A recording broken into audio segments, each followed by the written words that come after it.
I'm now going to teach you the knife fighting, which is the core of the Filipino martial arts. Knife fighting is very scientific. It's a lot more to it than just this strike, or coming in with a reverse punch with a knife and doing a block and doing a strike.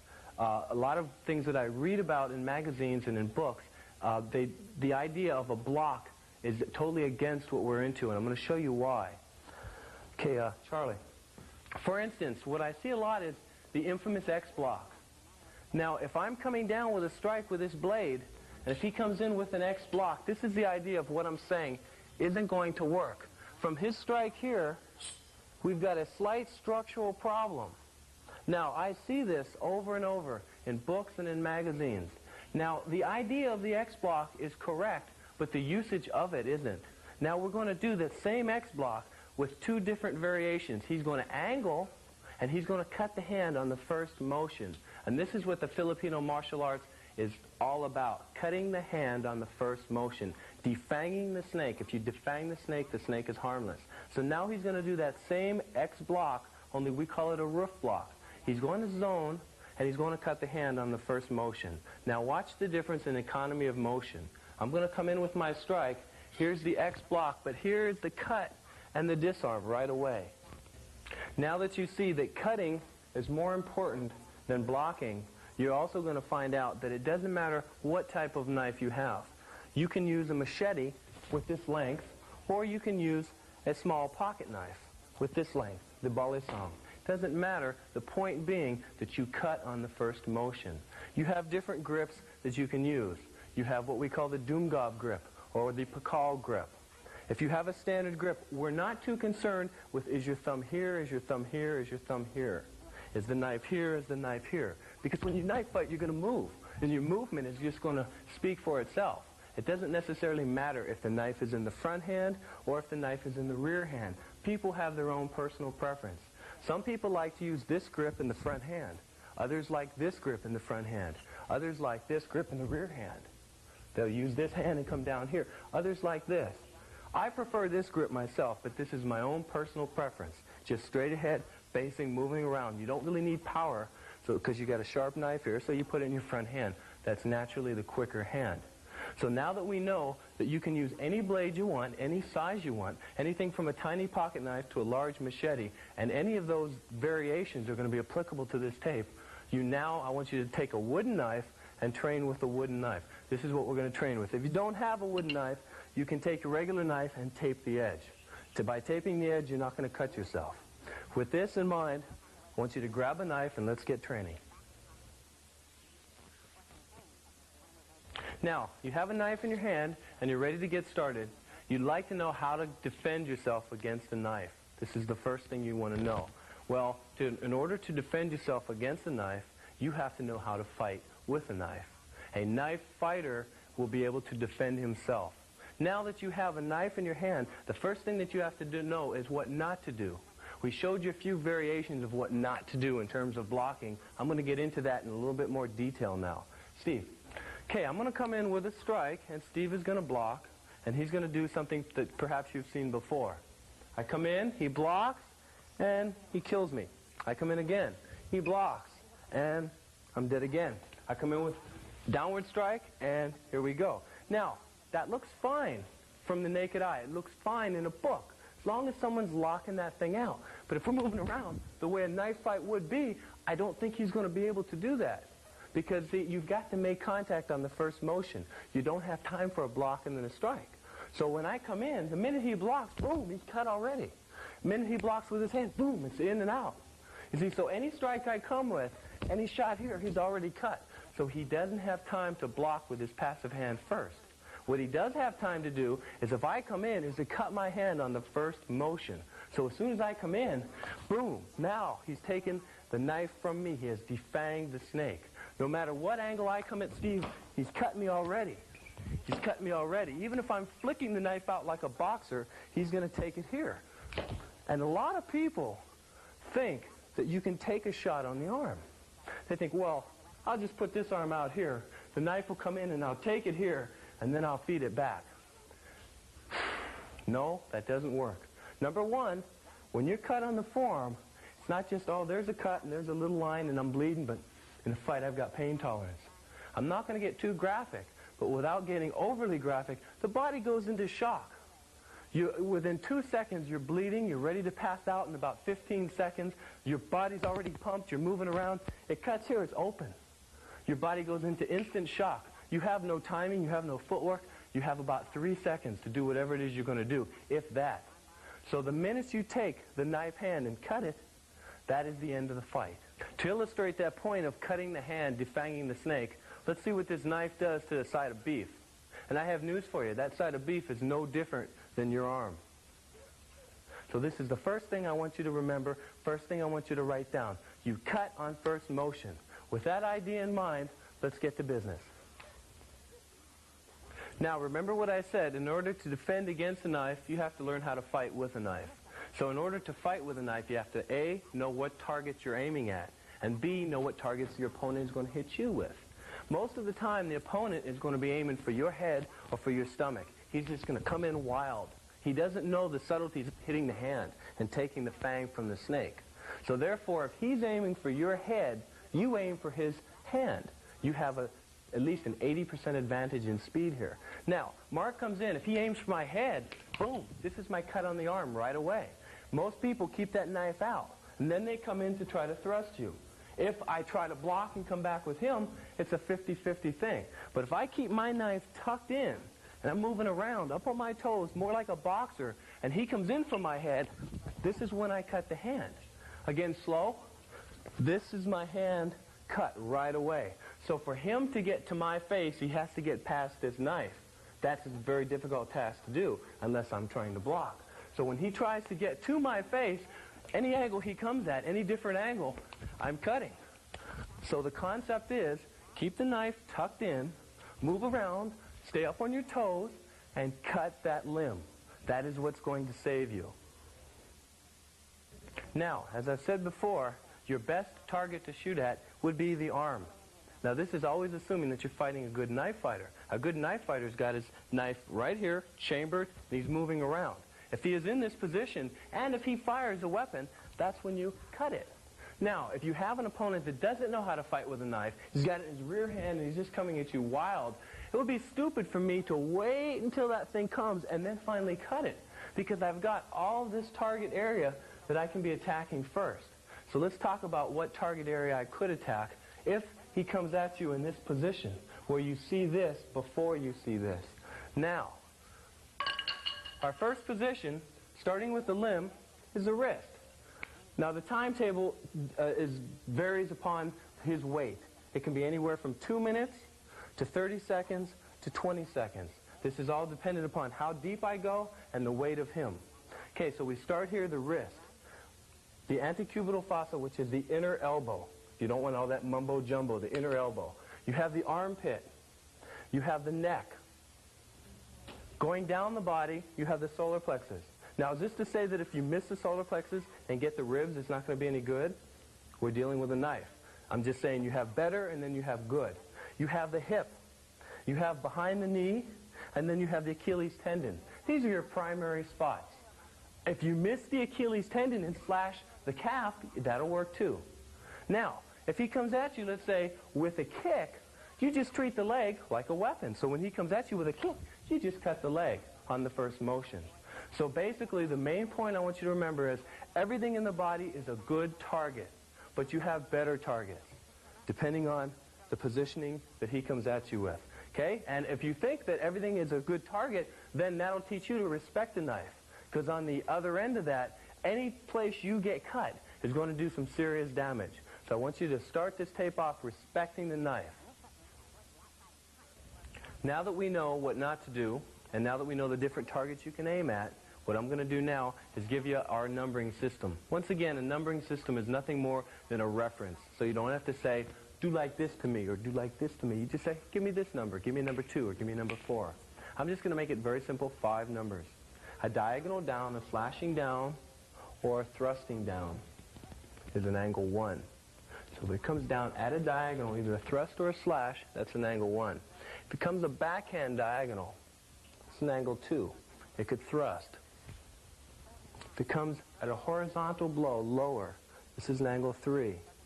Horizontal blow this way, backhand is an angle 4, and a thrust straight ahead is an angle 5. It could be a thrust this way or a slash this way on the 3 and then the 4. Doesn't matter. So we have a 1, a 2, a 3, a 4, and a 5. Now, with these numbers in mind, we're going to get to work defending different combinations of different numbers.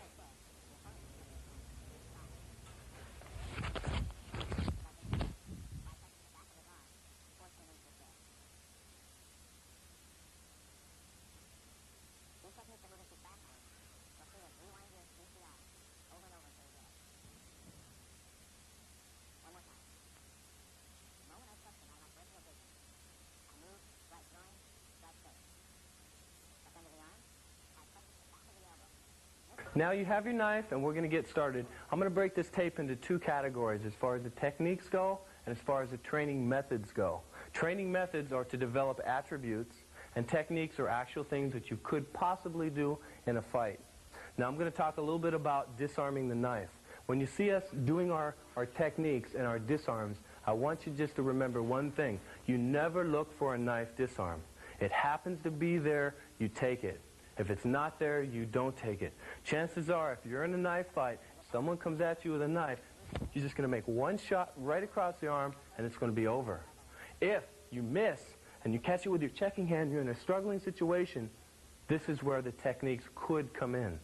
But while we're doing these techniques, I want you to keep in mind that they're going to be developing attributes to help you move better when you fight. Okay, now keep this in mind. Now we're going to start off, we have 5 angles. We're going to start off with the angle 5 first, and then we're going to go to an angle 2.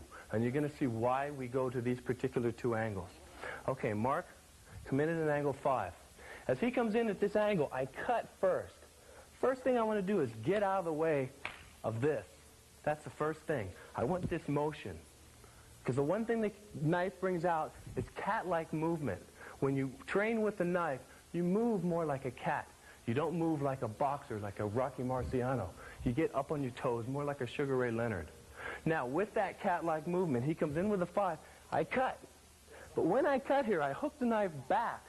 Now, if you notice in this position, he cannot attack me at any of these angles. I have zoned all these angles, and there's one angle that he can attack me at. That's the angle 2. I'm ready for this angle.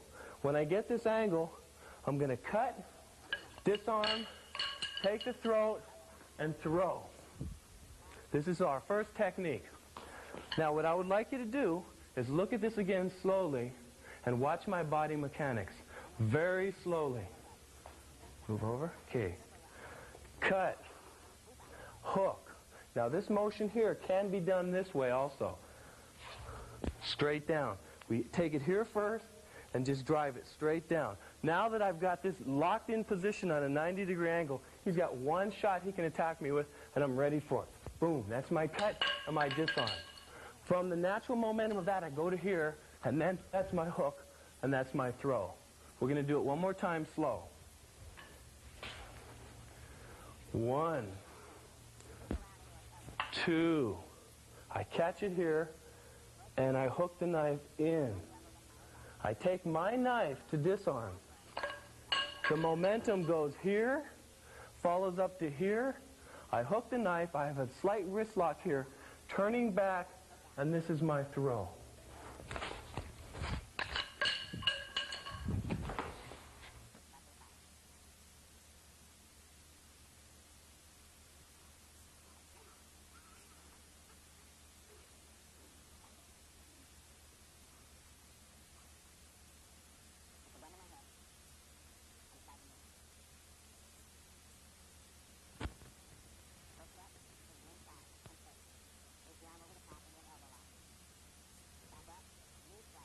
Now, what I'm going to do is I'm going to stay with the angles 5 to a 2 because these angles bring out the best in you in body mechanics. We're going to show some arm locks. We're going to show some trapping. Remember, these are more techniques but drills too. You're not going to do these exactly the way we're doing them here in a fight. It's just if it happens to be there, you do it. And if you notice that one of us is in this grip and one is in this grip, this is very important. You have to pick that up right away. One has a standard grip and one has the false grip. Okay, Mark? Mark's going to come in with the angle 5 again. I'm going to cut it much in the same way I did last time. He's going to now hook. I catch it here, and I'm going to cut. So far, this is the same. I'm going to disarm, and now, instead of a cut and a throw, I'm going to go into a lock. The minute I disarm here and I make a little cut here, I'm going to hook it around, and this is my takedown. From this position, I just pull out, and this is bargaining position. Okay, we're going to do it one more time, slow. Follow along with me. He comes in, we take this first shot. He comes up here, we catch. We're going to cut, and we're going to disarm. Now, from this disarm, I'm going to make a little cut, come around and hook. This is my takedown. I hook around to here, and this is my bargaining position again. Now we're going to do the same technique again, realistic speed. Okay, Mark, come in.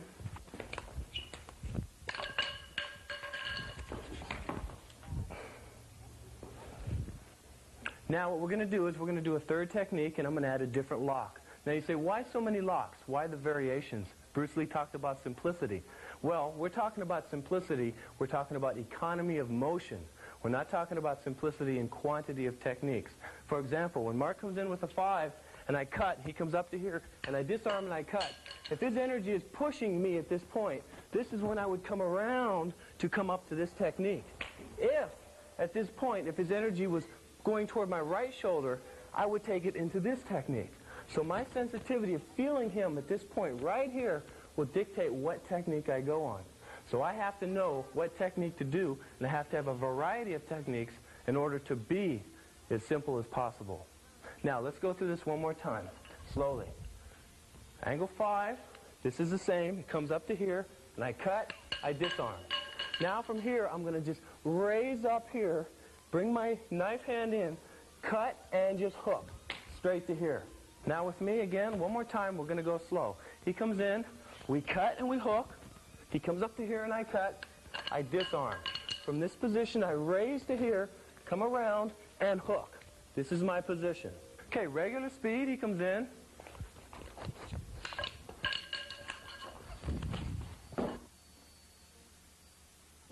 Now, I'm going to show one more technique against the 5-2.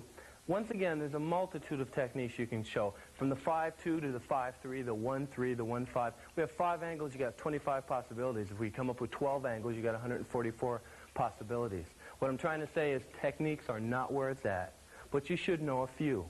But the main thing we want to get out of this tape is the way you move, body mechanics, sensitivity, the attributes, and get a few techniques that you use all those attributes for. Now, Charlie's going to come in. He's going to feed me with the 5. I cut, and he's going to come up. Instead of me catching it with his hand, his energy is going to be such that my front hand will need to come up because my body positioning will be a little bit different. So with this technique, he comes in here, and now I'm a little bit more angled this way. So if I bring my rear hand up, it'll come up too slow because of my body positioning. So therefore, if I have good sensitivity, I will bring the front hand back up. When I bring the front hand back up, I hook it around and feed the knife back out of politeness. I bring it back up to here, and this is bargaining position again. Let's try it one more time slowly.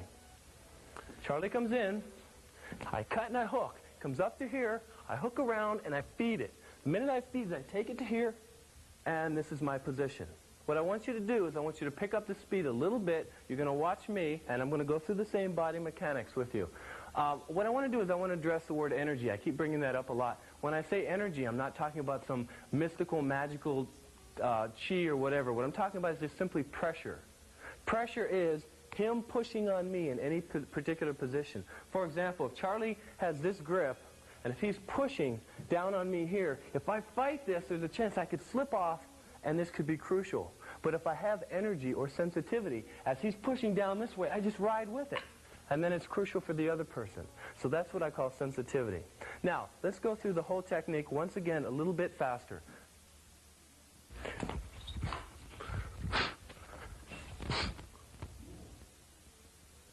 Now what I'm going to do is I'm going to give you another drill. This drill is a little bit less reflexes and a little bit more sensitivity. But it still is reflexes also. This is going to sort of blend them. It's a little bit more difficult. We're going to start off with one side thrusting in angle 1. And all I want you to practice is a shoulder stop. Okay, so when Mark comes in, This is the first stop I want you to practice.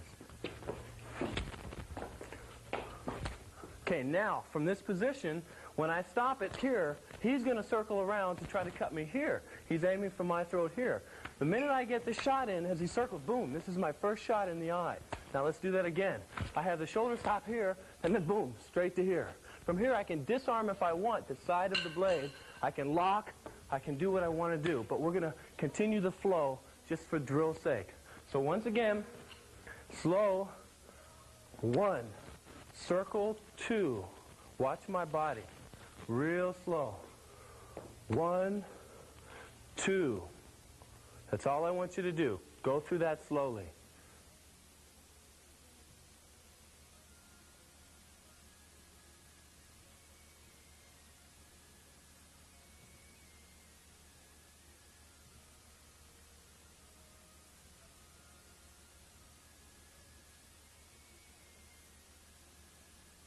Now that we've covered a few techniques, we know how to hold the knife, we know how to move with the knife, we know a few sensitivity drills.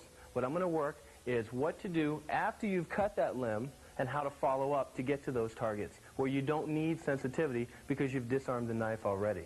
So what we're going to work is follow-ups from here. We call it cutting and slicing. Usually you thrust and then you slash, or you slash and then you thrust.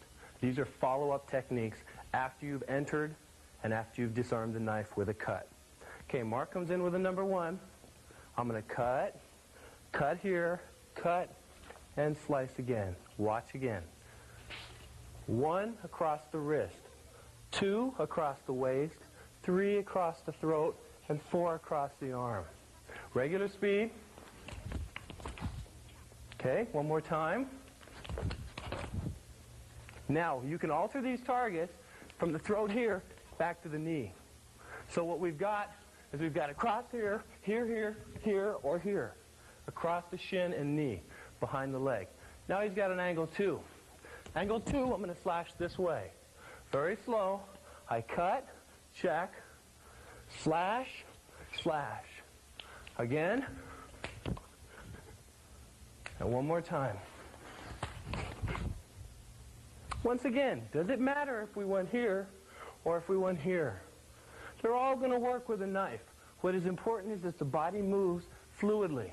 And you don't make one thrust, come in, pull out, come in again, but you're continually moving with the knife. That's what's important. Angle 3, right across the arm, right across the throat. Again, arm, throat. We can vary it, throat, arm. We can vary it, throat, knee. Angle 4, right across the kidney, right across the throat. Again, right across the arm, throat. He comes in with a 5. Slice across the arm. Comes in with a 5 again. Just take it here on the ulna. He comes in again. Just back out. He comes in again. You zone and you come to here. Notice very slowly, I get my body out of the way. As I do this, that's when I make my movement. So these are all follow-up techniques. Now let's see you try some. Now what we're going to do is we're going to get to the brunt of our training where you get to apply what you've learned throughout the rest of the tape. This is actual knife sparring. I want you to watch these guys when they spar. Pay particular attention to the footwork, the timing, the rhythm, when they choose to hit. We don't have headgear. We're not going to go to the face because we want you to see the subtlety of the hands. Okay? Now what we're going to do is we're going to have the rear hand for the boxing glove, so they're going to hit with the rear hand. They're going to be able to kick. We're going to put in all the different variables. All right, we ready? Salute. And begin.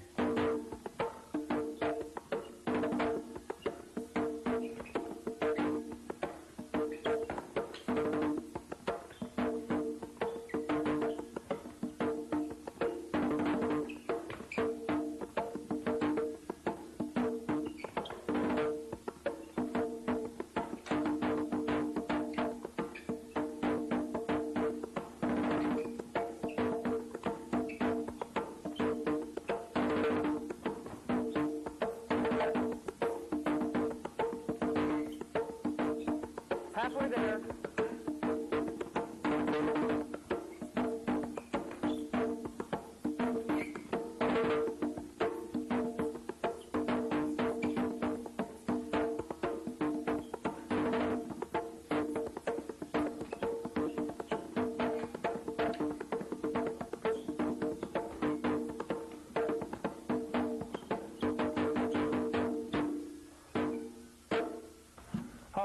now, the reason we hit the conga is because you're subconsciously listening to that accent, and that gets you to bring out a little bit more broken rhythm.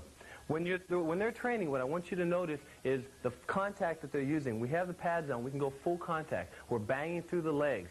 Also, when we're cutting the arms, I want you to notice when they enter, you won't see disarms. You won't see a lot of the techniques that we had applied, and that's because we're using this particular training method just as an entry.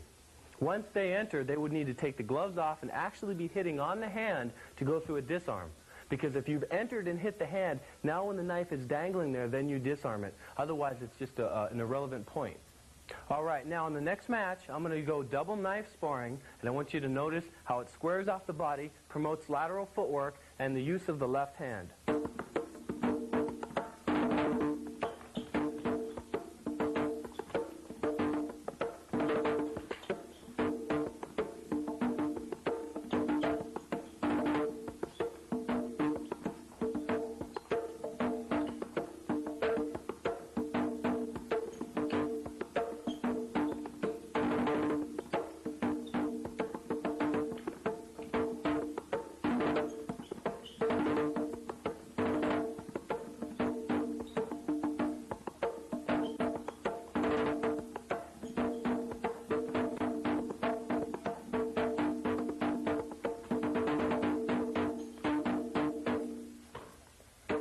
Good, very good.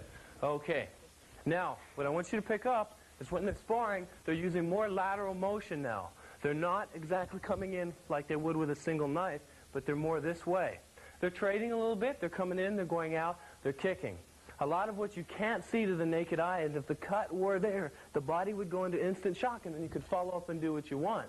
So what you see is when you see the cut, we continue. So it tends to look a little bit like a clash. In reality, it wouldn't quite look that way. Okay, so when you pick up your double knife, I want you to keep your feet a little bit closer together and think more of lateral movement. Now, what I'm going to talk about is empty hand versus knife.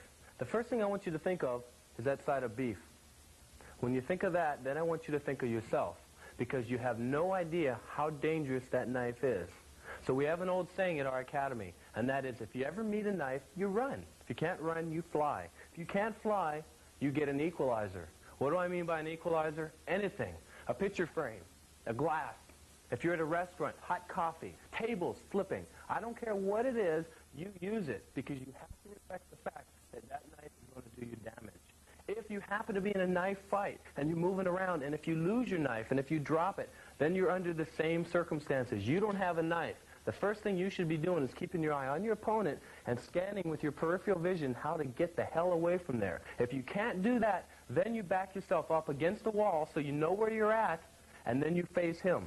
If you're going to face him, the best thing to do is to keep your arms in, use your arms coming down to destroy the nerves on the arm, because we already know we can't block a knife.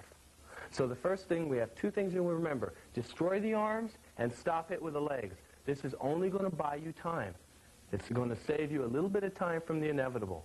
But I want you to watch how this goes, and keep in mind how many times he's getting cut, even a skilled practitioner, knowing what's going on in the studio, and still you're going to watch him get cut. All right, now pay attention to this. It's perhaps the most important part. All right, ready? Salute. And begin.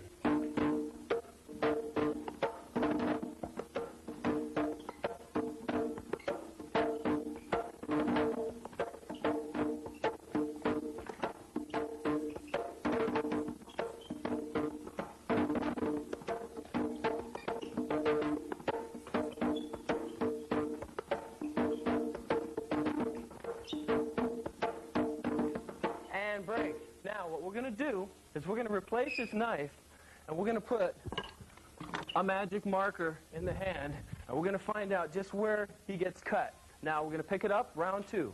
Ready? And go.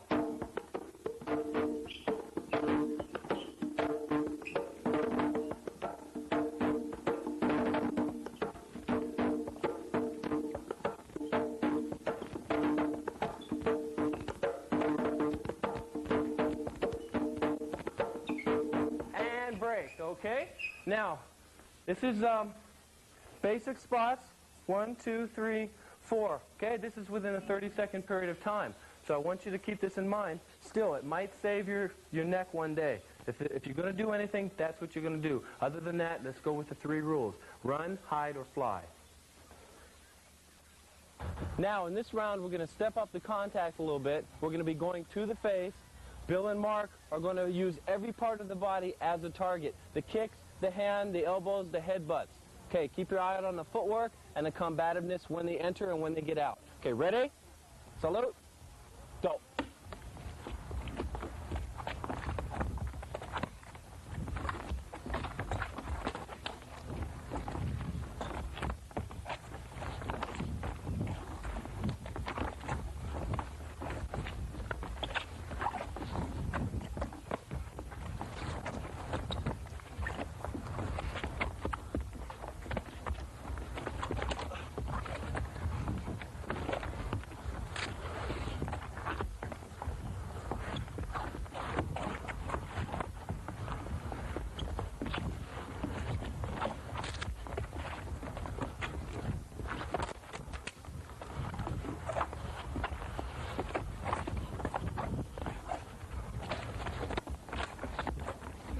Break.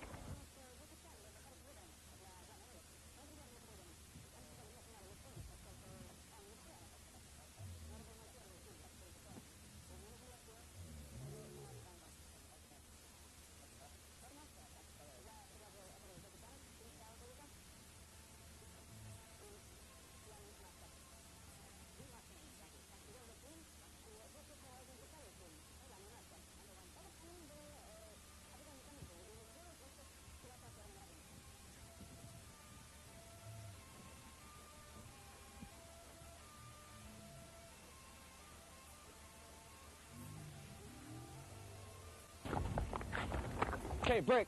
Good. All right, when you're doing knife sparring, any type of full contact, do not do this type of sparring without adequate gear and proper supervision. All right, in conclusion, I want you to remember we covered all the different techniques, we covered different ranges, we covered different attributes. But your very best technique are those attributes. Timing, rhythm, speed, footwork. These are the things that are going to save you in a knife fight. And you have to remember this. If you can't function with timing and with good rhythm and with good footwork when the adrenaline rush is on, when somebody's facing you and they're going to cut you with a knife, then it's no good. So what I want you to do is I want you to use your imagination as your very best tool. And when you train in front of the mirror, that's what I want you to think of. With this in mind, good luck, and remember, the imagination is your best tool. Thank you very much.